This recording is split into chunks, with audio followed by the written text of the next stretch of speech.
The Cauldron of Curiosities would like to welcome the merry month of May.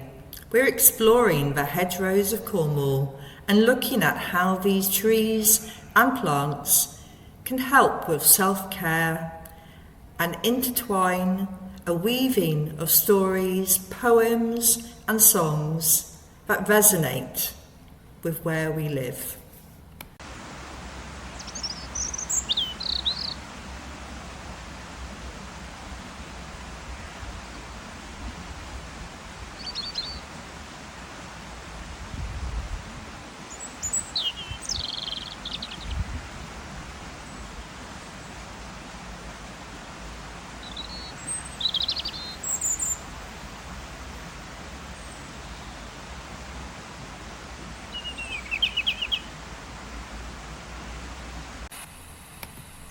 Welcome to Walking with the Blackthorn. Blackthorn, blackthorn, puckering sour, the spiny bush squats, hushed in tart stillness, smelling of the memories bottled in the larder. She sits in the kitchen, keeping her hands moving, thumbs circling like two small animals, taking it in turns to stroke each other's aching shoulders. She will wait all winter as days darken and death prowls, knuckles swelling as the bitter sloes loosen in their jar, until one cold March morning when her airman lands on the prickly doormat and the suckering stems break into blossoms of snow. And this is a poem by Mandy Haggith about her grandmother waiting for her grandfather to come home from the war. It brings in the timing of the blackthorn. It's often the first flower that we will see in the trees. And the blackthorn is unusual in that its blossom comes before the leaves, a beautiful bridal covering against the darkness.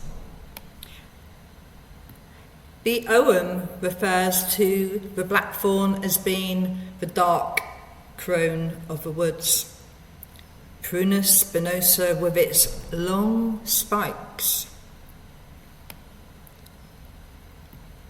The astrological rulers are said to be Saturn and Mars. So there's a lot around action and the following the rules, maybe, if you follow astrology. Something I found when I was a child was how bitter or tart sloe berries were. My grandmother had warned me, don't pick berries from that tree to eat, you won't like them. Well, I didn't listen, and I have to say that when I popped a sloe into my mouth, it literally sucked all of the moisture out of my mouth. But sloes can stimulate metabolism. They can clean the blood. And the use of them, the berries or the leaves, can be helpful as a laxative or a diuretic. They have been used in the past for indigestion and skin conditions. It seems the sloe has many options on how it could help with the body. In the 17th and 18th century, sloes were brewed as a purgative to treat fluxes in the belly.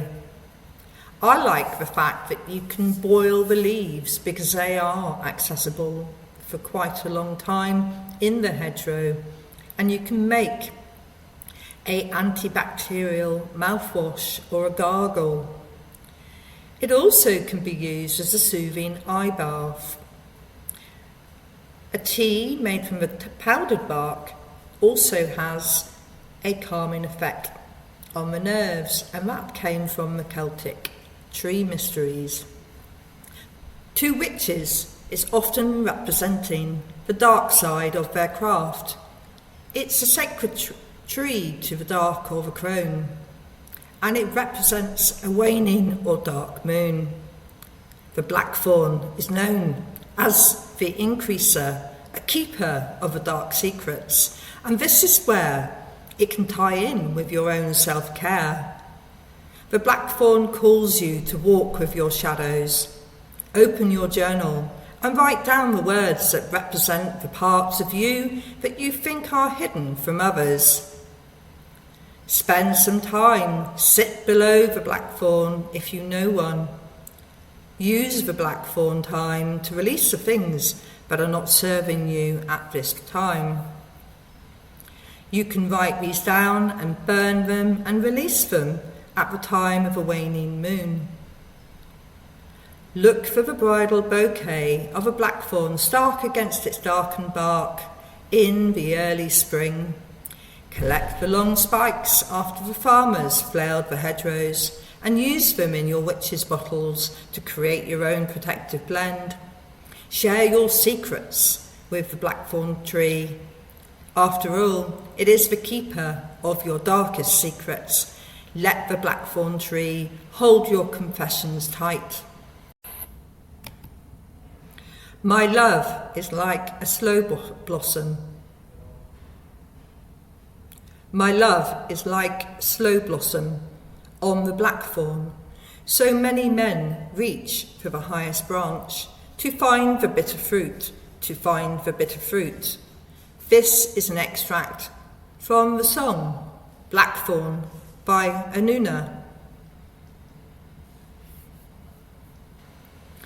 Tomorrow we will meet another guide from the hedgerow, but today let the blackthorn guard your shadows. Thank you for walking with me today.